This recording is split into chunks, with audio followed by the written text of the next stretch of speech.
Mas mesmo que você não pegue a camiseta, continue orando, tá bom?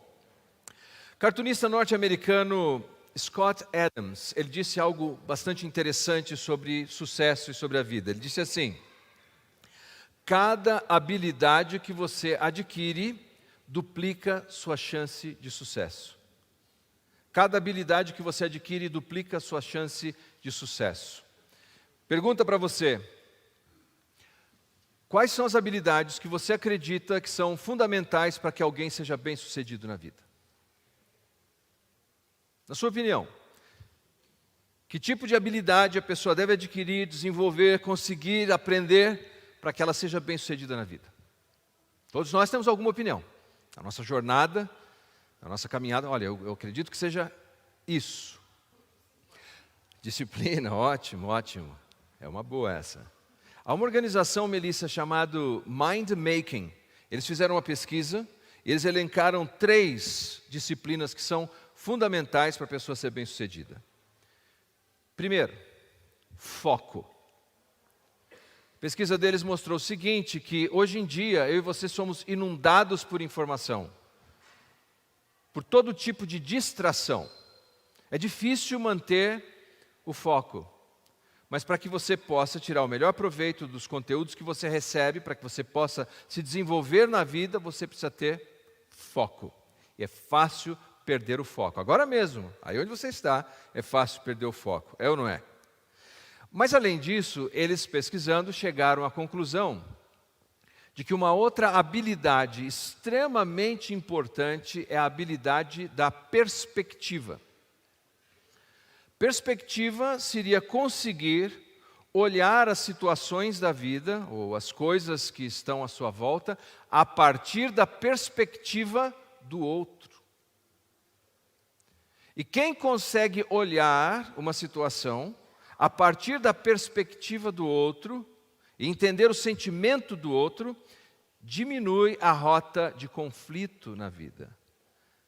Não vou pedir para você levantar a mão aqui para eu saber quantos estão em conflitos, quantos que já brigaram no grupo do WhatsApp da família, da igreja não, eu sei.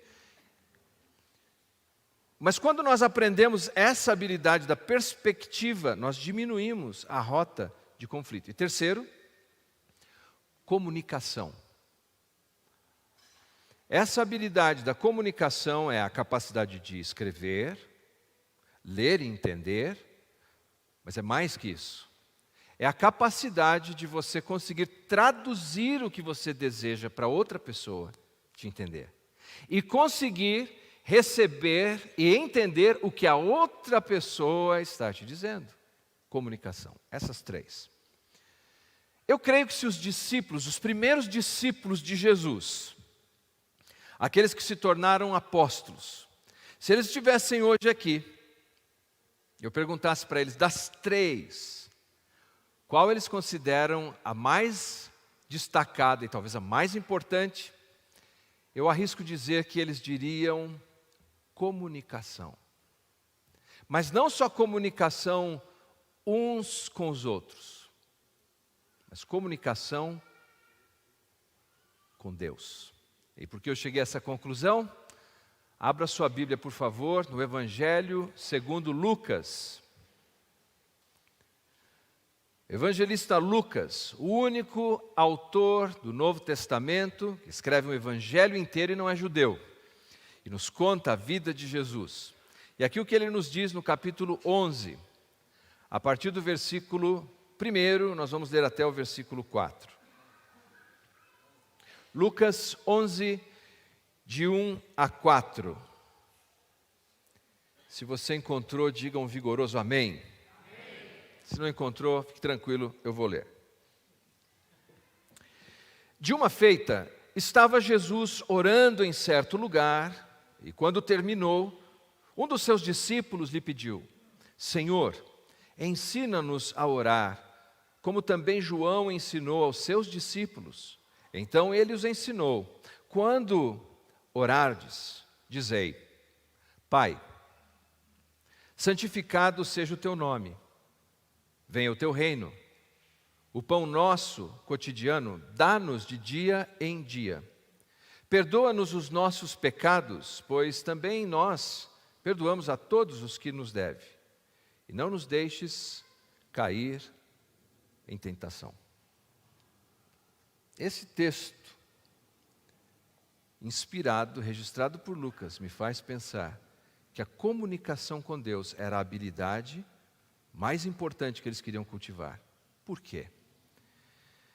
Em João capítulo 7, versículo 46, há um incidente muito interessante. O templo e os religiosos daqueles dias estavam já perseguindo Jesus. E enviaram a guarda do templo para prender Jesus. Mas quando a guarda do templo chegou para prender Jesus, eles não conseguiram. Retornando aos seus senhores religiosos, aqueles líderes perguntaram: mas por que vocês não prenderam ele? E lá em João 7 eles dizem: ninguém jamais falou como ele. Eles ficaram encantados. As palavras de Jesus encantaram aqueles guardas de tal maneira que não puderam prendê-lo. Ninguém jamais falou como ele. Veja a capacidade retórica de Jesus como orador. Veja a capacidade de Jesus pronunciar e anunciar, proclamar a mensagem de Deus. Fez com que esses soldados voltassem. Não pudemos prender porque ninguém jamais falou como ele. Encantados com as palavras de Jesus. Mas num outro episódio, Jesus ele está numa sinagoga. Lá em Mateus capítulo 7, versículo 29. E depois de Jesus ensinar naquela sinagoga, as pessoas que estavam ali na audiência ficaram tão sensibilizadas que disseram assim: ele não ensina como os mestres e doutores da lei, ele ensina de uma maneira diferente. Ele ensina como quem tem autoridade. Jesus não só tinha uma retórica e uma oratória incomparável, mas Jesus tinha uma didática incomparável. A audiência, ao ouvir Jesus ensinando, dizia: ninguém ensina como ele. Mas há um terceiro incidente bastante interessante, quando Jesus, no Evangelho de João, capítulo 9, versículo 32, ele cura um cego de nascença. O homem nunca tinha visto antes, mas Jesus cura esse homem. E você pode imaginar que isso criou um frenesi naquele lugar. As pessoas estavam impressionadas com aquilo e eles dizem assim: olha, desde o começo do mundo, nunca se ouviu de alguém que tivesse dado vista a um cego. Ninguém jamais foi um orador como Jesus foi orador. Ninguém jamais foi professor como Jesus foi professor. Ninguém jamais operou sinais prodigiosos e maravilhas como Jesus operou. Jesus, ele transformou a água em vinho. Olha só. Colocaram aqui para mim, você pode ver. O que tem aqui, ó? Caleb, o que tem? Estão prontos para isso? Sim? Só Jesus transforma de fato a água em vinho.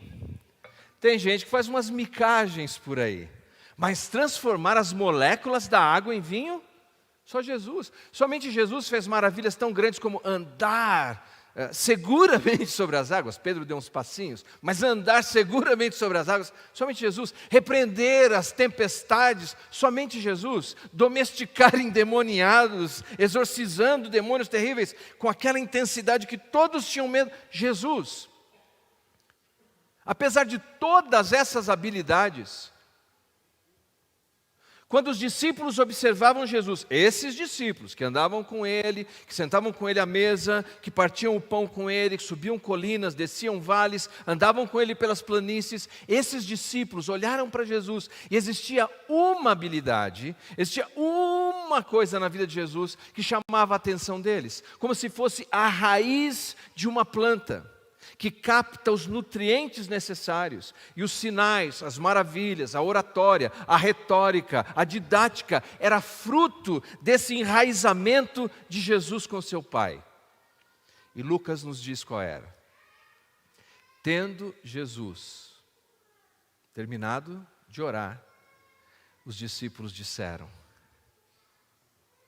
ensina-nos a orar. Ele disse: ensina-nos a fazer milagre, ensina-nos a pregar, ensina-nos a ensinar, ensina-nos a orar. É a oração que mantinha essa raiz conectada com Deus o Pai, de tal maneira que esses nutrientes espirituais faziam com que frutos maravilhosos se manifestassem na vida pública e no ministério de Jesus. Meus queridos, eu creio que em qualquer tempo, é sempre tempo para pedirmos: Senhor, ensina-nos a orar. Note que Senhor, ensina-nos a orar. Ensina-nos, na língua grega, o verbo expressa uma decisão efetiva. É isso que eu quero. Eu quero aprender a orar. Eu preciso aprender a orar. Quantos aqui precisam, desejam e querem aprender a orar? Esse é o caminho para a oxigenação da nossa vida, em qualquer tempo. Em tempo de alegria, em tempo de dor. E além disso, orar. O tempo verbal descreve algo que é habitual. Tem gente que diz assim: não, eu não preciso orar mais, eu já orei muito na vida. Não. A oração precisa se transformar num hábito. Precisa se transformar numa prática contínua. E o que os discípulos viam é que para Jesus a oração não era apenas um rito. A oração para Jesus não era apenas uma prática religiosa. Não era apenas um desempenho, uma performance. Para Jesus a oração era o caminho para ele estar em contato, em comunhão com seu Pai. Era o jeito dele estar ligado com seu Pai Celestial continuamente. Não é um desempenho, não é uma performance. Talvez um dos problemas com a nossa oração é que a gente enxerga assim, como algo que a gente desempenha, como uma performance que a gente tem que ter, quando deveria ser essa porta especial de comunhão, de vivência, de amizade com o nosso Pai Celestial. E eles continuam dizendo assim: como também João ensinou aos seus discípulos. O que nós sabemos é que era uma prática comum de que todo o rabino, todo o mestre, ensinava aos seus discípulos alguma oração. Porque nessa oração ele cristalizava os seus ensinamentos mais fundamentais. Então eles repetiam juntos, oravam juntos. E o discípulo diz aqui: assim como João Batista ensinou os seus discípulos, ensina-nos também. Era uma prática. Então veja, o ponto é, não é qualquer oração. Eles podiam repetir a oração de João Batista, mas não é qualquer oração. É a tua oração. Qual oração o Senhor tem para a nossa vida? E o que nós podemos ver aqui é que Jesus apresenta uma oração que é conhecida como oração do Pai Nosso, mas aqui é chamada só oração do Pai. Por quê? Porque esse é um modelo. Esse é um esboço. A ideia é que essa oração não é uma prece recital. Ou seja, Jesus não estava apenas dizendo: recite sempre essa oração. O que Jesus apresentou foi um modelo, embora não exista nenhum problema em recitar a oração do Pai Nosso, ou do Pai. Não há nenhum problema em recitar, como não há nenhum problema em recitar o Salmo 23 ou o Salmo 91. Mas o que Jesus queria apresentar era um modelo, um esboço. E como é que nós sabemos disso? Porque essa não é a primeira vez que Jesus ensina essa oração. O presbítero Humberto Júnior leu aqui a versão mateana da oração. lá em Mateus, capítulo 6. E se você prestou bastante atenção na leitura de Lucas e na leitura de Mateus, você vai ver que essas orações não são idênticas, mas que elas contêm elementos em comum, mas não são idênticas. Porque Jesus queria que alguns dos princípios que estão presentes aqui fossem traduzidos nas nossas orações e no nosso dia a dia. Veja só, quando nós entendemos isso, nós vamos ver que Jesus ensina em contextos diferentes. A primeira oração que está em Mateus capítulo 6, ela faz parte do Sermão do Monte. A oração que está em Lucas capítulo 11, acontece em outra ocasião. Abra, por favor, em Mateus capítulo 6, versículos de 5 a 13, para que tenhamos o contexto todo de quando Jesus ensina agora a conhecida oração do Pai Nosso. Mateus 6, de 5 a 13. No primeiro contexto de Lucas, ensina-nos a orar. No contexto de Mateus, nós vamos ver que ela é um contraste. Ela é uma oposição à oração religiosa e hipócrita. Veja só. E quando orardes, não sejais como os hipócritas, pois gostam de orar em pé nas sinagogas e às esquinas das ruas, para serem vistos pelos homens. Em verdade vos digo, já receberam a sua recompensa. Mas tu, quando orares, entra no teu quarto e, fechando a porta, ora a teu Pai que está em secreto. E teu Pai que te vê em secreto te recompensará. Jesus, antes de apresentar a oração do Pai Nosso, faz a denúncia primeiro dos religiosos dos seus dias. Os religiosos dos dias de Jesus, eles queriam apenas ser vistos pelos homens. E eles faziam orações em ambientes como esse. De novo, nenhum problema em você orar em um local público como esse. A questão é o que está dentro do coração quando eu oro num local público como esse. Eles gostavam de orar em locais como esse, não para que Deus ouvisse a oração deles, mas para que as pessoas olhassem e admirassem a sua suposta espiritualidade. Olha como ele ora bonito. Deixa o irmão Astrogildo orar. Astrogildo não está no culto hoje, né? Deixa o Astrogildo orar, porque ele ora tão bonito. Aí ele ora bonito, faculta nesta manhã. Mas ele não está realmente querendo falar com Deus, ele está querendo a admiração da audiência. Ou nas praças públicas, ou nas ruas. De novo, nenhum problema em fazer orações públicas. A questão é, por quê? E Jesus denuncia isso. A segunda coisa que Jesus denuncia é do versículo 7 em diante. Ele diz assim: e orando, não useis de vãs repetições como os gentios. Gentio ou não judeu, primeiro são judeus, porque pensam que pelo seu muito falar serão ouvidos. Não vos assemelheis, pois, a eles, porque o vosso Pai sabe o que vos é necessário antes de vocês pedirem. Repetições e repetições e repetições. Lá no Antigo Testamento tem a história de Elias e os profetas de Baal, lembram disso? E os profetas de Baal, eles ficaram repetindo: Baal, manda fogo do céu, Baal, Baal, repetindo a mesma coisa, a mesma coisa.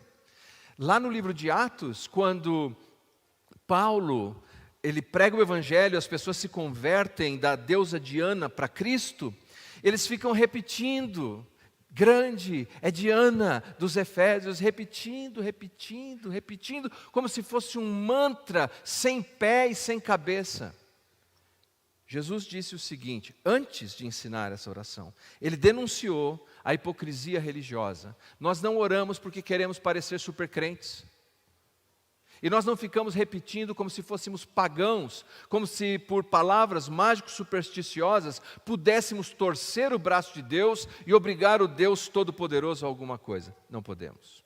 E então, ele chega a essa oração. Portanto, orareis vós deste modo. E esse nós sabemos de cor. Vamos lá? Pai nosso que estás nos céus, santificado seja o teu nome. Venha a nós o teu reino. Seja feita a tua vontade, assim na terra como no céu. O pão nosso de cada dia dá-nos hoje. Perdoa as nossas dívidas, assim como nós perdoamos os nossos devedores. Não nos deixes cair em tentação, mas livra-nos do mal, pois teu reino, o poder, a glória para sempre. Amém. A ideia de Jesus ao apresentar isso é nos dar um modelo. Não apenas uma repetição, senão seria uma contradição do que ele acabou de dizer. Mas de fazer a gente pensar no que significam essas palavras. Eu quero chamar a sua atenção para alguns itens brevemente aqui. Jesus nessa oração começa deixando algo claro. Meus queridos, primeiro, é Deus. Não eu. Não a minha necessidade. Não o que eu quero. Primeiramente, é a glória de Deus. Depois de dizer Pai Nosso. E é interessante que você sabe que Jesus, naqueles dias, a língua que eles usavam era o aramaico. Certamente Jesus conhecia o hebraico, que era a língua religiosa, Jesus conhecia o grego, que era a língua franca do comércio, mas a língua do povo era o aramaico. Então, certamente, essa oração foi ensinada originalmente em aramaico.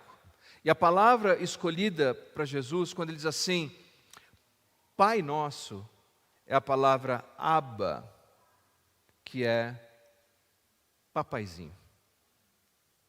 Para dizer que o nosso relacionamento com Deus foi resolvido pela graça de Cristo. Porque só quem tem muita, mas muita intimidade com o Pai, consegue chegar para o Pai e chamar de papaizinho. Jesus usou uma palavra para dizer que a nossa proximidade com Deus deveria ser tal, de tamanha confiança, como de uma criança pequena se aproxima de um pai. Meu relacionamento com Deus está resolvido pela graça de Cristo. Amém? Pai, paizinho, papaizinho. E dito isso, ele então vai adiante e passa a nos explicar essa relação com Deus. E ele diz assim, santificado seja o teu nome. A palavra santificado, o que te vem à mente quando você ouve essa palavra? Santo. Separado. O que mais? O que te vem à mente? Santo. Santificado. Santificado, hagios, na língua grega, significa fora do comum. Extraordinário.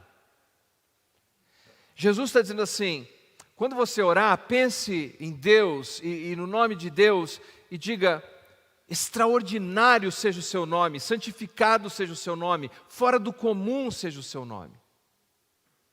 Na minha vida. Eu não vou te tratar, Deus, como se fosse qualquer coisa, mas um acessório apenas. Em outras palavras, dizer, tem um lugar especial na minha vida para quem o Senhor é. E quando ele diz assim, seja santificado o teu nome, o nome aqui não é, por exemplo, José, João, Maria, ou mesmo Jeová ou Jesus. Nome aqui é o seu caráter. Veja só, Salmo 9:10. Salmo 9:10. Em ti, pois, confiam os que conhecem o teu nome. Em ti, pois, confiam os que conhecem o teu nome. Porque tu, Senhor, não desamparas os que te buscam. É o caráter. É confiar no caráter de Deus, desse Deus que é extraordinário, que não é comum, que não deve ser tratado como algo comum, secundário. Quando Jesus começa a nos ensinar essa oração, e a primeira parte da oração tem 3 petições, colocando Deus em primeiro lugar, atenção. É porque se você inverter e colocar qualquer outra coisa em primeiro lugar, você vai trazer para a sua vida, para a sua alma, para a sua mente, uma aflição insuportável. Coloque Deus no lugar em que Deus deve estar e a paz de Deus entra na sua vida. Começa com Deus. Santificado, extraordinário seja o seu nome na minha vida, que eu trate o seu nome, porque eu confio no seu caráter. Ele vai adiante, e ele diz assim, Venha o teu reino, seja feita a tua vontade. Aqui nós temos um paralelismo, vimos nos provérbios, né? Paralelismo. Venha o teu reino, seja feita a tua vontade. Explicando esse conceito. Quando oramos sobre o reino de Deus, esse conceito de reino de Deus é tão amplo, mas eu vou procurar aqui ser breve. O reino de Deus, ele se esparrama pelas páginas da Bíblia no passado, no presente e no futuro. No passado, em Lucas capítulo 13, 28, Jesus diz que Abraão, Isaque e Jacó seriam vistos no reino de Deus. Depois disso, nós vemos em Lucas 17, que Jesus está conversando com as pessoas, e ele diz assim, porque o reino de Deus, depende da tradução, está em vós ou está entre vós, presente. Mas ao mesmo tempo, aqui nessa oração, Jesus diz o quê? Venha o teu reino, passado, presente ou futuro? Passado, presente ou futuro?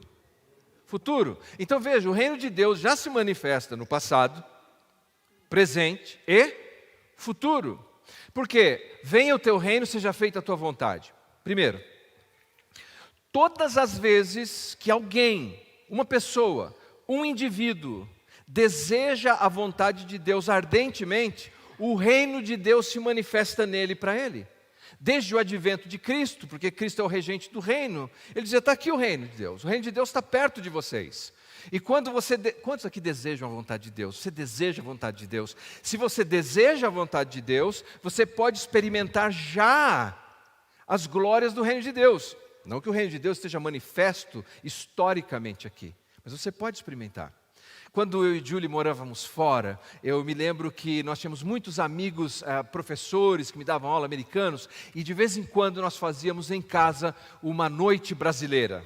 Nessa noite brasileira nós escolhíamos um prato do Brasil, nós encomendávamos guaraná, que era algo raro de encontrar ali, e nós preparávamos. Eu me lembro até hoje que eu estava com vontade, que está chegando a hora do almoço, eu começo a pensar nisso, estava com vontade de comer berinjela, parmegiana, é feito como se fosse lasanha, sabe, com queijo, presunto. Vocês sabem o que eu estou falando, né? E era noite, era a desculpa daquela noite brasileira. Aí vinham os amigos e a gente punha para tocar um CD, na época existia CD, tocando a música brasileira, tomando guaraná, comendo a lasanha parmegiana. Olhava o americano lá, comendo. Quando terminava, falava para ele, e aí? Eles chamam de eggplant. Você gostou? E ele, diferente, né? Não gostou, fala logo que não gostou, diferente. Mas veja, o que eu quero dizer, lá não era o Brasil. Mas de alguma maneira, nós antecipávamos o Brasil naquele nosso ambiente. Então há uma esperança, venha o teu reino, é futuro, é escatológico. Um dia Cristo voltará, e eu acredito que Ele voltará. E Ele vai estabelecer o seu reino histórico, de paz, de alegria, de prosperidade, resolvendo todas as angústias humanas. Mas até lá, quem deseja que venha o reino diz, seja feita a tua vontade. Aonde? Começando aonde? Não nas nações apenas, não no país inteiro apenas, mas aqui, no meu coração, na minha casa, na minha vida. E aí eu posso desfrutar das bênçãos do reino de Deus. Agora, aqui, na paz de mente, de coração que Ele me dá. Amém? Vamos em frente. E claro, nós temos o pão nosso de cada dia, a provisão diária. E depois ele fala de perdão, vou ter que correr um pouquinho aqui. Ele fala de perdão. Perdoa-nos assim como perdoamos os nossos devedores. Importante, perdão na Bíblia, quando nós falamos de Deus, há dois aspectos. Um é judicial. O perdão judicial é Deus como juiz de toda a terra, só nos perdoa para nos garantir a nossa entrada no céu por meio do sacrifício do seu Filho. Porque cremos em Jesus que morreu na cruz do Calvário por nós, nós recebemos a imputação da graça de Deus, do perdão dos pecados e vamos para o céu. Crê nisso? Então o que Jesus quer dizer aqui com esse perdão condicional? Perdoa-nos assim como perdoamos os nossos ofensores. É um perdão paternal. Perdão judicial é uma coisa, resolvido na cruz. Perdão paternal é outro. Perdão paternal fala de comunhão, de relacionamento, de convivência. Quantos têm filhos aqui? Olha que beleza. Se seu filho brigar com você, ele fizer uma barbeiragem qualquer aí, vocês tiverem uma desavença, e vocês, por alguma razão, o filho não quer nem conversar com você, ele deixa de ser seu filho? Não deixa, ele continua sendo seu filho. Mas a comunhão foi quebrada. Eu sou São Paulino. Aí jogam a final São Paulo e... Não, meu filho não é corintiano. Ele diz que é cruzeirense, vamos dizer. Joga lá e o Cruzeiro ganha. Vamos sentar, pode quebrar a comunhão. Porque o que ele quer falar não é o que eu quero ouvir. Esse texto está dizendo o seguinte: para eu ter essa comunhão com o Pai Celestial, continuar alinhado com Ele, sentando à mesa com Ele, estar em paz, orando, de peito aberto, eu preciso restaurar a comunhão com meu irmão. Eu preciso perdoar os que me ofenderam. Pai, me perdoa, assim como eu perdoei meu irmão. Porque aí a gente senta todo mundo à mesa, pela graça de Deus. Chegando ao finzinho já. E não nos deixes entrar em tentação ou cair em tentação, mas livra-nos do mal. A ideia é que Deus nos protege de cair na tentação de Satanás, do maligno. Livra-nos do maligno. O que eu quero que você note nesse texto, enquanto nós estamos caminhando para o fim. Quando nós falamos de pão nosso, nós pensamos em Deus o Pai, o Criador e o Provedor da humanidade. Quando nós falamos de perdão, nós falamos do sacrifício de Jesus, Filho. Quando falamos de livrar da tentação, nós falamos do Espírito Santo, que está conosco. Essa oração de Jesus nos apresenta Deus na sua totalidade. É o Deus todo para você. Quer um pouco de Deus? Quer 100 gramas de Deus ou quer tudo de Deus? Essa oração é tudo de Deus, você não precisa de 100 gramas. É o Deus todo para você, Pai, Filho, Espírito Santo. É o pão nosso de cada dia, é o perdão do pecado, é o livramento da tentação. Deus todo para a vida toda. E veja só, quando falamos de vida toda, note que nessa oração nós temos a solução das 3 dimensões da nossa realidade. Passado, Deus perdoa o pecado do passado. Chega de culpa, Ele perdoa o passado. O presente é o pão que vem à mesa, a provisão do dia. Passado, perdão. Presente, provisão. Tentação é futuro. Ele te protege de qualquer ansiedade de amanhã. Está com medo do amanhã? É pergunta retórica, não precisa confessar. Deus resolveu o seu problema do passado, amém? Está meio na dúvida esse lado de cá, deixa eu ver ali. Deus resolveu o seu problema do presente, amém? Melhor, agora vocês vão ver como é que eles acreditam que Deus resolveu o problema do futuro. Fica vendo aqueles, olha. Jesus então disse assim: não nos deixe cair em tentação, isso é futuro. Deus resolveu o seu problema do futuro, você acredita? Amém. Olha aí que beleza, é o Deus todo para a vida toda, passado, presente e futuro. E quando você acredita em Deus assim, a serenidade e a paz do céu, do reino de Deus, entra no seu coração. Quero encerrar lembrando que hoje, em que tratamos de oração, é o dia mundial de intercessão pelos cristãos perseguidos pelo mundo afora. E você sabia que, de acordo com a missão Portas Abertas, eles fazem um monitoramento chamado World Watch. 360 milhões de cristãos são perseguidos. 360, alguns mais, outros menos, mas 360 milhões de irmãos na fé. 5.898 cristãos têm sido mortos anualmente. Igrejas são atacadas, 5.110 igrejas. Cristãos são aprisionados ao longo do ano, 6.175. Cristãos que são sequestrados, 3.829. É bastante, é muita gente. Eu quero encerrar contando a história dessa senhora chamada Rebeca. Rebeca teve o seu testemunho publicado numa organização chamada Voz dos Mártires, porque ainda no século 21 temos mártires. Aqui a história dela. Rebeca saiu com a filhinha pequena do seu vilarejo na Nigéria. E a distância ela viu a fumaça subindo do seu vilarejo e evitou chegar até lá. Mais tarde, quando chegou, ela soube que a tragédia havia vindo sobre a sua vida. Seu marido e seu filhinho tinham sido mortos. E ela perdeu tudo que tinha. Foi embora, andando sem rumo, buscando abrigo e amparo de cristãos. Boko Haram fizeram isso. Semanas, ela conta, por semanas ela chorou inconsolavelmente, desesperada. E depois de muitos dias, ela resolveu voltar ao vilarejo com outras pessoas, para ver se encontravam alguma coisa, algum objeto de valor, qualquer coisa que tivessem deixado para trás. Quando ela chega, ela vê a sua casinha, a sua choupana queimada. Ela entra com uma varinha, empurrando as cinzas para encontrar alguma coisa. E debaixo daquilo que era a cama dela, com a varinha dela, ela encontrou a Bíblia. A Bíblia que tinha sido um presente que deram para ela no dia do seu casamento.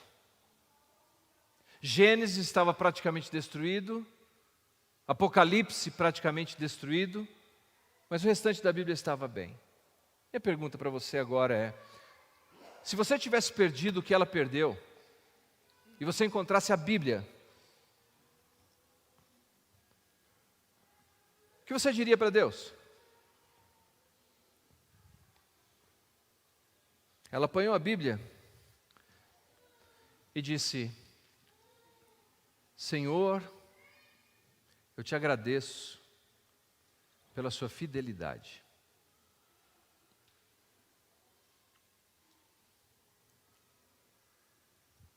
Até hoje, ela continua usando aquela Bíblia queimada, porque ela diz que quer continuar se lembrando do cuidado e da fidelidade de Deus. E ela adaptou uma passagem que se encontra no livro de Jó, adaptou para a sua vida. Aqui o que ela disse: o Senhor dá, o Senhor tira. Eu olho para o Senhor para cada necessidade. É nisso que continuo me segurando. Rebeca. Como Rebeca pode ter tamanha paz? Como Rebeca pode ter tamanha serenidade? A Rebeca aprendeu a orar com Jesus. E se nós queremos ter o mínimo de paz e serenidade para seguirmos em nossa vida, nós precisamos desesperadamente aprender a orar com Jesus. Vamos colocar em pé.